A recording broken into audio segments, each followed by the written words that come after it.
Hi, everyone. Judge Andrew Napolitano here for Judging Freedom.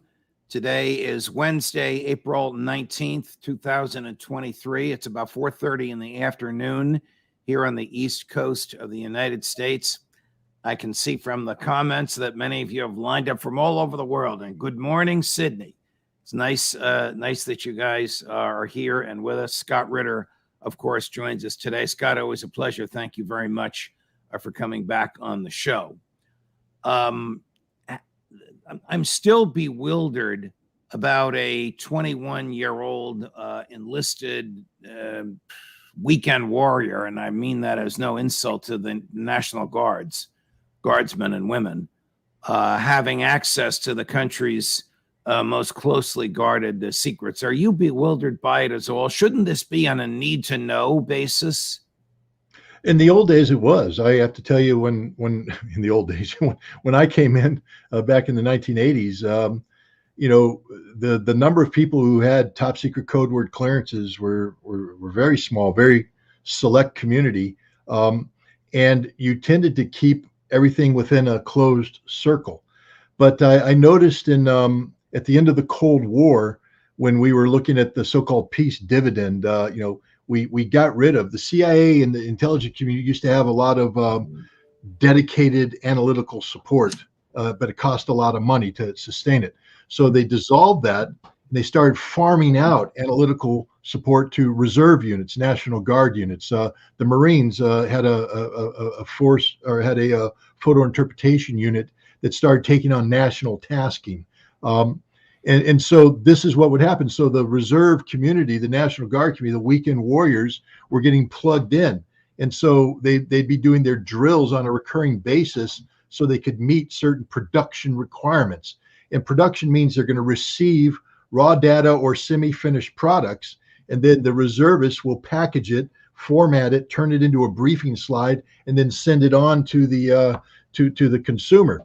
And so this is what was happening. So and we know this now because the 102nd Intelligence Wing, where this guy worked in Massachusetts, it's been pulled out of the system. It's no longer allowed to do this while they're researching how this happened. But the reality is, there's dozens of other reserve units like this that continue to do this job, and until they figure out how to bring discipline into the reserve community, this is going to be a recurring problem. So what appeared to be a series of documents prepared by the staff of the chairman of the Joint Chiefs of Staff for distribution to the other chiefs was in fact, or in probability, I don't know if we know factually yet, maybe you do, either in fact or more likely than not, prepared by reservists in Massachusetts working one weekend a month. Right. It's not, when I say prepared, again, I'm looking at some of the material that he released, and there appeared to be at one point in time a series of paragraphs, highly classified paragraphs that were sent in scrolling format. This appears to be the data sent by another unit that is responsible for preparing this analysis, and then the job of the 102nd appeared to be to cut this and put it into the appropriate graphic. And so you'd have they have a briefing slide format, and then they receive data. They don't do the analysis. They're not right, understood. It's almost clerical what they're doing. It is purely clerical. It's almost cutting and pasting, if you will. 100%. There's no analysis taking place at the 102nd Wing. It's simply a place that frees up, because in the old days, people like me used to read all the stuff, write all the stuff, and then prepare the briefing slide ourselves before we go and brief the boss. And it's very time consuming. If this had been on a need-to-know basis, who would determine if Jack Teixeira had the need to know? The 102nd Wing, his employment at the wing would give him the need to know, meaning that he's employed. The Joint Chiefs of Staff have decided that they're going to farm out this production capacity to the reserves. The reserve establishment designates the 102nd Wing as the slide preparation unit. And so when he's hired and given his security clearances, it's done with the knowledge that he's going to be sitting at a workstation doing this task. How intensive is the scrutiny prior to security clearance for top secret? It used to be extraordinarily difficult to get a top secret clearance. When I applied for my clearance, it took more than a year and a half for them to do what they call the SSBI. It's a single scope background investigation, the very detailed investigation before the military could give you a top secret clearance. Today, because of they've expanded the community so much. I mean, I don't think people understand how many intelligence analysts the intelligence community has today. They're everywhere. They're in Department of Homeland Security. They're everywhere, and each one of them has a top secret code word clearance. They're handing them out like candy, and as a result, when you have that many people, there's going to be systemic failures. Okay. The slide presentation that was on his desktop, had the presentation already been made to the Joint Chiefs of Staff before Teixeira circulated it to his buddies in his chat room? No, from my understanding, he was taking the raw material, and indeed some of the slides clearly showed XXX dates and places where data was to be filled in. So he's taking a draft product and he's printing that out. And there's the problem. I mean, because this stuff is supposed to be handled on a computer. This is computer generated product. And so there should be no printing taking place whatsoever. You will do your file. You will send the file to your supervisor, who will make notes and send it back to you all on computer before being sent out. The fact that he's printing this stuff out is problematic. All right. So some of the things that he printed out made it crystal clear that senior personnel in the Pentagon were of the view that Ukraine is getting beaten badly, and that its air defenses were substantially degraded and might very well, if there's no change in the trend, be completely degraded by the end of next month, late May, early June. Is it fair to say that the Secretary of Defense would have known that, whether he saw this slide presentation that Teixeira made or not? First of all, we have to be fair to the Secretary of Defense because we're dealing with a draft product. Understand that in the intelligence business, briefings are made all the time, but not always given.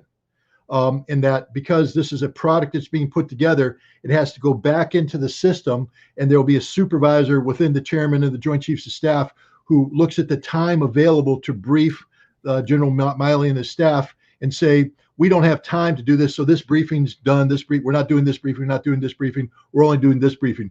So just because this airman was processing this data does not necessarily mean that data was approved by the chain. Because remember, there's going to be a colonel up somewhere, the briefing colonel, who's going to be going through it, and he's going to be making changes to the slide too. So the data that's on there doesn't mean it's getting briefed to the boss. It still has to go through a variety of quality control channels.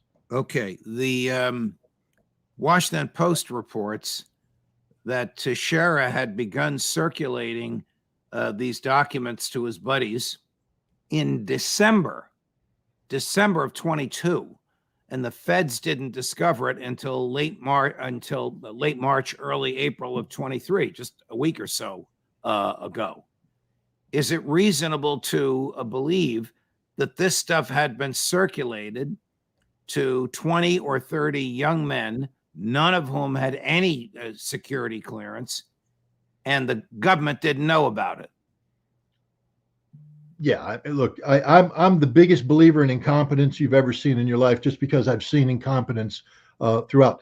Should the government have known about it? I mean, one of the things about these kind of clearances is that his online presence should have been vetted, meaning that if he is involved in a Minecraft gaming world, his bosses have to know about this, because somebody in the counterintelligence business needs to be doing a constant screening of his online presence to make sure that he's not doing anything wrong, just like they would screen when I was in, go talk to my neighbors, talk to my friends, make sure I'm not getting drunk, telling stories out of school. That should have happened. So the fact that he's in this community and nobody knows about it is is a red flag. And now what they're talking about now is, see, it's one thing to insist that he declare this and subject him on. That's the conditions of having your security clearance. But you and I don't have security clearances. You and I are allowed to go into online chat rooms or forums or things like that, and it's none of the government's damn business. Correct. Excuse my language. I apologize for that. But correct. What appears to be correct. What appears to be happening right now is that the solution is going to be that they're going to try and there's Maverick getting upset about it too. The solution is that they're going to try and come in and start monitoring these things, so it's like overkill. Okay. I want to show you a clip of the Secretary of Defense testifying before the Senate Armed Services Committee. This is circa late March, so 2.5 weeks ago. You may have seen this, but I want you to look at it anyway and tell me if it is more likely than not that the words he's articulating are either lying or substantially misleading, because he must have known of the essence of what these documents revealed, which is that Ukraine is getting beaten badly and there's no reason for optimism. This is a little bit more than a minute in length. With regard to your optimism about Ukraine having the upper hand, that is what you told me yesterday. It is. Now, Ukrainians have inflicted significant casualties on the Russians, and they have depleted their inventory of armored vehicles in a way that no one would have ever imagined.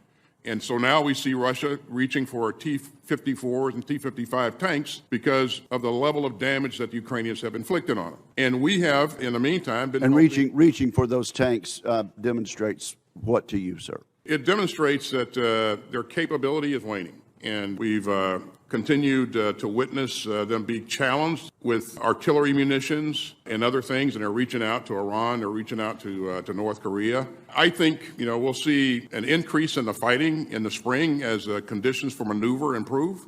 Do you believe there's a real chance for significant Ukrainian advancements between now and the beginning of winter? I believe there's a chance, and we're doing everything that we can do to ensure that they have their best opportunity to be successful, Senator.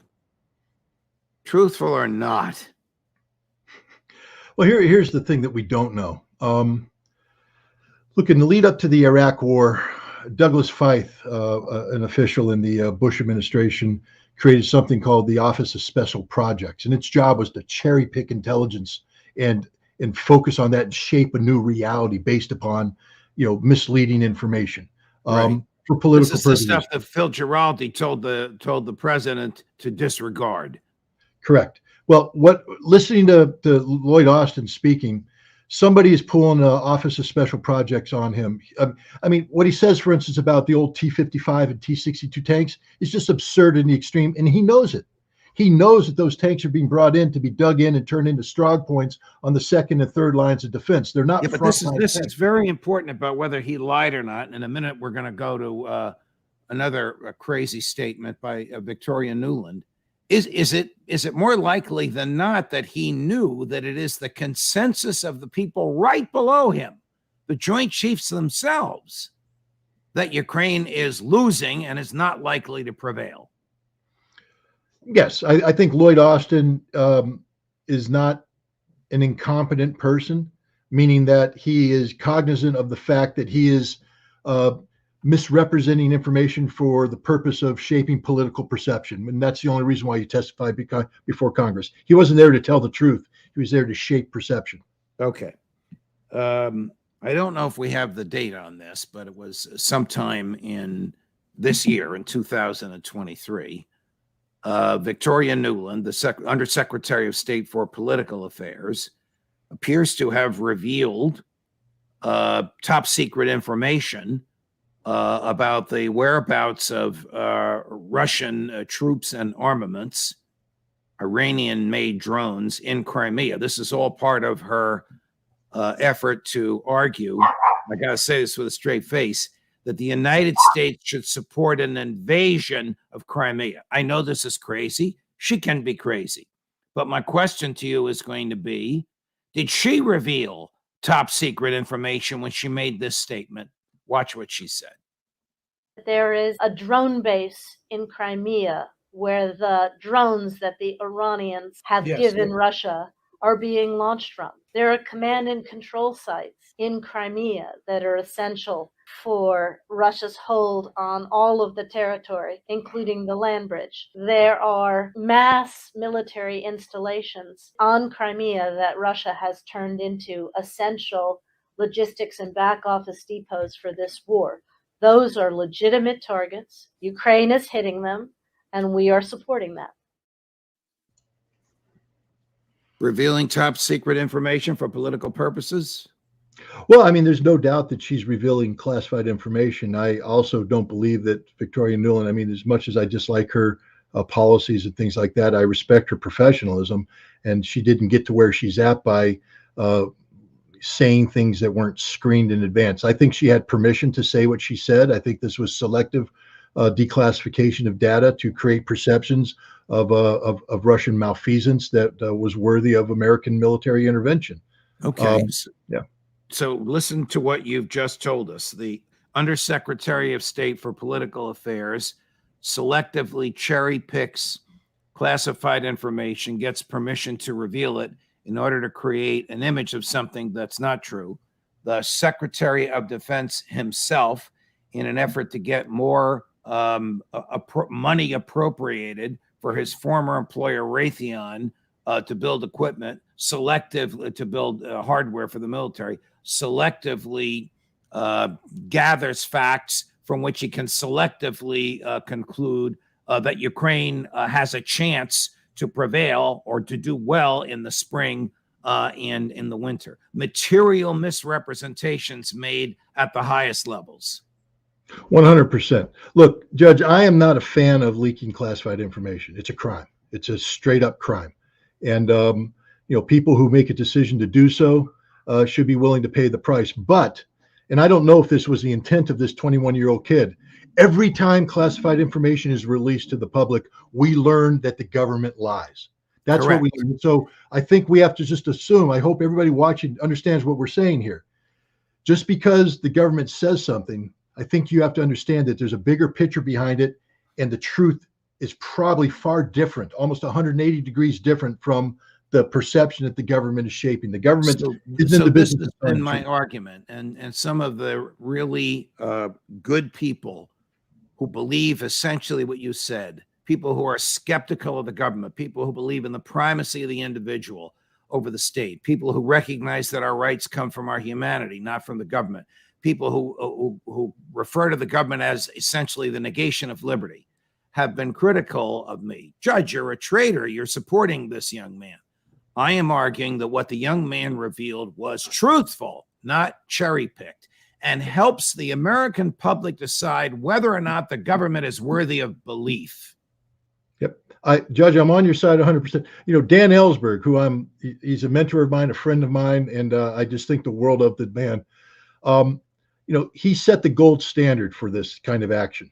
One that says you have to be willing to accept the consequences of your actions. As he's walking up the court steps to face trial that could put him in jail forever, someone said, "How do you feel about the potential of going to war?" And he said, going to jail. And he said, "To go to jail to stop an unjust war? Yeah, I'm willing to do that." Hey, that's what a patriot is. Correct. The judge was a patriot also, because then, of course, when the judge learned that, as Ellsberg was saying that, or the night before, the FBI broke into his psychiatrist's office to steal his medical records, and that was it for the government's case. When the judge threw it out in the middle of the jury trial, they didn't even appeal. They knew that they were cooked. They could not live with what the FBI had done. Bradley Manning would be in his sixth year of a 45-year term had President Obama, not commuted that sentence. And the same for Edward Snowden, had he not fled to Russia. Julian Assange, unfortunately, is in the clutches of some of the worst people in the world, who we call our allies in Great Britain. But these are people willing to take a chance. What's going to become of this young man? I don't know. Do you have any more thoughts before we get into some of the other stuff I want to talk to you about? Do you have any thoughts about whether the young man did this alone, or whether he was an unwitting dupe of somebody north of him on the totem pole who gave it to him knowing he was sharing things with his buddies in the chat room? I mean, well, it'll play out in the end. I personally believe that this was a young man who was trying to impress people with his access to information, that he wanted to position himself as a knowledgeable authority. Again, these are the kind of things that normally would come out in security screening and probably deny him the ability to hold a clearance. But I think he did what he did. I think that I think the system will find it in its heart to give him a lesser sentence. Look, we did the same thing to Clayton Lodentree, the Marine security guard at the embassy who fell into a sex trap, KGB sex trap, ended up letting a KGB colonel wander the halls of the embassy. He was given a very severe sentence, but later on, the judge came back and said this was just a lonely Marine who he wasn't trying to betray his country. He just did something that lonely men do often. And so they commuted a sentence. This kid is not a criminal. Okay, that's the first thing I want to say. He's not a criminal. He's a kid. He's a kid who did something immature. He shouldn't have done it given the security clearances. But the other thing is the system failed him.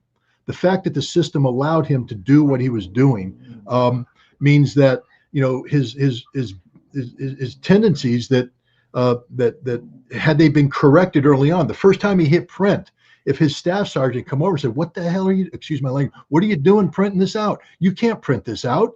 I'm writing you up. We're going to put you on report. There's going to be remedial training before we allow you back in." That's what leadership. When I was a second lieutenant judge, I left a confidential slide on my desk as I was preparing a brief. I went home at night in a secure space. It was locked up, but I left a confidential slide on my desk.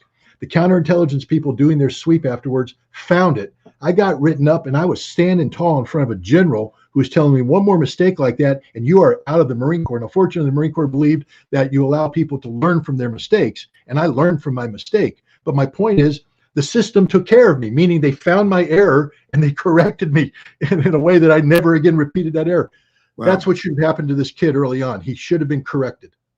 This has been superb analysis of this, Scott, and we're all deeply grateful for it. Switching gears, are you surprised that our mutual friend Cy Hirsch has reported that William Burns, the director of CIA, sat down with President Zelensky and said to him, "We know your people have stolen $400 million in cash. Here's a list of 35 generals who've helped themselves to all of this. By the way, your name should be on this list as well, Mr. President." Are you surprised that, do you put credibility in Cy's reporting? Because the Biden administration has not denied or challenged this. Look, I think I've made it clear that Seymour Hersh and I have a quarter of a century long relationship, friendly relationship. And every time I go to Washington, D.C., we get together, we talk. I am familiar with how he works. I'm familiar with his integrity. And if Seymour Hersh puts pen to paper and writes up like this, he has a source. And you also know that he has vetted his source. This is the guy that has reported accurately on so many things, not just My Lai, not just Abu Ghraib, not just Nord Stream, but look at all of his reporting in the New York Times, stuff that the U.S. government initially said, no, never happened, then had to turn around and say, yeah, it happened sort of exactly the way Cy laid it out. So yeah, I trust him. I trust everything. Does the Biden administration know? Does Jake Sullivan know? Does Tony Blinken know? Does Lloyd Austin know? Does the president know that Vladimir Zelensky is a crook? Yes, 100%. They know it. And they facilitate it because that's the price of doing business in Ukraine. They know that's just why they don't allow an inspector general. This is why they don't allow audits, because they know how bad it is. So they can't even go through the process of pretending, because any inspector general came in, he'd go, "Hey boss, we're missing." And now they have to shut it down. So they won't even allow these investigations to take place. That's how bad this is. So when Congressman Thomas Massie of Kentucky and Senator Rand Paul of Kentucky simultaneously, Massie in the House, Paul in the Senate, introduced legislation requiring an inspector general on the ground in Ukraine, legislation that would have amended the blank checks that were given to Joe Biden. The Republican and Democratic leadership together would not let either of those proposals come to the floor for a vote. Why? Because they knew if there was an inspector general, then the American people would say, why are we giving them $100 billion only to have 70 billion disappear into pockets? That's unacceptable. So they, and I'm telling you, all Congress is complicit in this. Chuck Schumer, Mitch McConnell, and everybody, they know the truth. They just are making sure the American people don't know the truth. And yes, I'm saying it. Congress is making sure the American people don't know the truth about Ukraine. And that is the reason that Jack Teixeira will be prosecuted so aggressively, because the truth embarrassed and humiliated the government. Well, the one saving grace for him might be that there's a lot of information that hasn't come out. And if the government chooses to, as they always do, overcharge and come up with multiple counts to intimidate him into making a plea, if he were to take it to trial, there's some information there the government doesn't want to bring to trial. And so, they may end up reducing some of the charges and some of the penalties on him. And I think if he has a good lawyer, his lawyer will be trying to cop a plea because the U.S. government doesn't want this stuff to come out. So, but the truth, Judge, you're 100% correct. The truth, they say, will set us free, but we have to have access to the truth. And we live in a time and a place when our government is lying to us on a daily basis, and they hide behind a wall of secrecy, and they make any American patriot who seeks to breach that secrecy and bring the truth to light to show the American people, they make them out to be a traitor. My hat is off to you, Scott, as are the hundreds of thousands watching. Thank you very much, my dear friend. We'll talk to you again soon. Thank you. How about that? If you like that, like and subscribe. More as we get it. Judge Napolitano for Judging Freedom.